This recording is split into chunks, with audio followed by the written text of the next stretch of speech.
So far I've played 8 hours of Destiny 2's story and a good chunk of the betas, but this review has only just begun. Here's what I think of Bungie's big sequel so far. Give me a sec.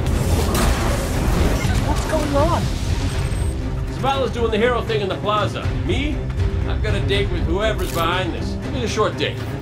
I hate to be the bearer of bad news, but in the opening moments of the campaign you're gonna lose everything. Your vault? Gone. The tower? Left in ruin. That gives both returning and new players a feeling of loss, kicking them into the mud, and a sensible reason to climb up the light level ranks. To challenge you on the way back to the top, Bungie's developed a plethora of avenues in the early game. Public events, roaming world bosses, treasure chests, lost sectors, adventure side quests, patrols, planet-specific challenges, flashpoints, Vanguard missions, and of course, the campaign. With so much going on, it's hard not to get sucked into doing another public event as you happen upon each. Those attractive distractions run parallel to the main campaign, and the roughly 15 story missions I was able to play kept me engrossed on their own. Each new mission would unveil an interesting new layer of the story, be it getting the Vanguard band back together, or flying to one of those new destinations to meet intriguing new colleagues like Hawthorne. Amazing cutscenes show your impact on the enemy. All of that context makes it feel a lot less like shooting hordes of enemies for no reason.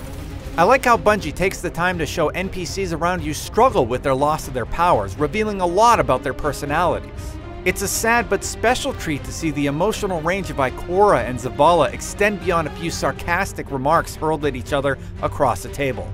Outside of the campaign, the new strikes reward with visually interesting journeys as you'll be faced with fun new boss mechanics and mid-level puzzles, all while exploring gorgeous locations. On the first time through, they're great. We'll see how they hold up the 100th time. One of the best features Destiny 2 has to offer is a fast way to queue up a new event. At any time, you can hit the PS4 touchpad or Xbox View button and go directly from a strike to PvP, back into a new strike queue, or to one of the destinations.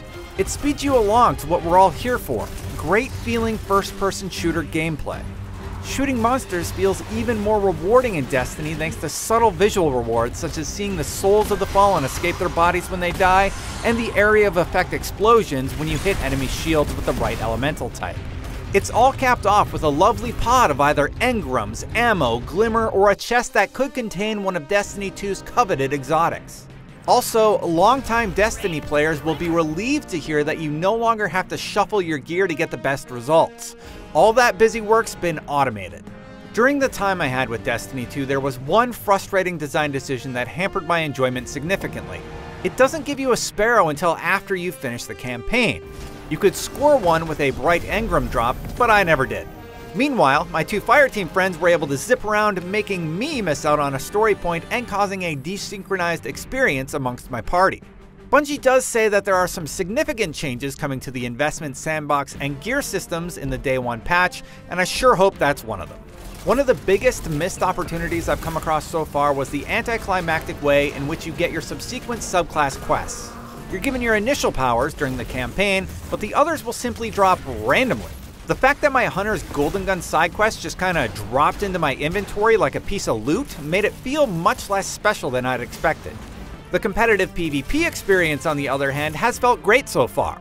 It's hard to discuss pre-launch because so much is in flux, but it seems like as long as you have a basic understanding of first-person shooters, you'll be able to fall into your favorite weapon archetypes and have a blast. I've only experienced Survival, Control, Supremacy, and Countdown across 10 maps, 11 on PlayStation 4, which all seem well balanced for the new 4v4 player count. Finally, I would be doing Destiny 2 a disservice if I didn't mention the superb soundtrack which keeps pace with where you're advanced to during your adventure. Mixing a beautifully orchestrated theme to a cutscene is one thing, but managing to balance that alongside multiple types of gunfire being hurled at you is no small feat. Based on what I've experienced so far, Destiny 2 hasn't disappointed my high expectations as a fan of the original. At the same time, my initial impressions leave me with more questions than answers. Is the story going to stay engaging through the end? Are the great drops I've seen early on going to get stingier at higher levels? Am I going to get bored exploring these new destinations? Join me live on IGN all week long as I stream day and night until we've answered them all and wrung out every drop of Vex milk that Destiny 2 has to offer. For more on Destiny 2, you're already in the right place. IGN. Take down that servitor, and they stop.